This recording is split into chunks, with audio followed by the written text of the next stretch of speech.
पैसा देबारु आमको न पशिबा बाट मध्य पुरई देले।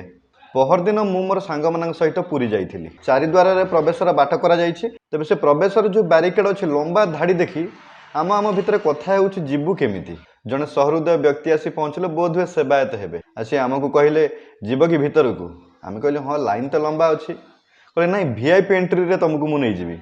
मु पचारिली वीआईपी एंट्री माने कहला जनका 200 टंका लेखाई पड़ो। आमर अन्य सांग मैंने पछक पलि आसला आम 2 जन सांग सहित मुलामुली कर 300 टंकार रेट छिंडेलु। से प्रथम अमंग होते किंतु एते हृदयवान व्यक्ति जे लास्ट को मानिगले। तापर प्रस्थान पर जो बाटटी करा जाइछि सेही पटे आमको जबरदस्ती नहीं पुरई देले। सी बीच रे होटल जमती खोजिया जदि नुआ जाइछन्ति जदि एपट सेपट टिके हेबे सेठी जो केतरे रहिछन्ति मध्ये सेमती सहृदय व्यक्ति आपनको आसी पचारिबे कोन रूम दरकार कि होटल दरकार आपण हां कहिबे से रूम को नै जेबे बा होटल को नै जेबे तांकर किछि टिप्स बा कमिशन पाइबे।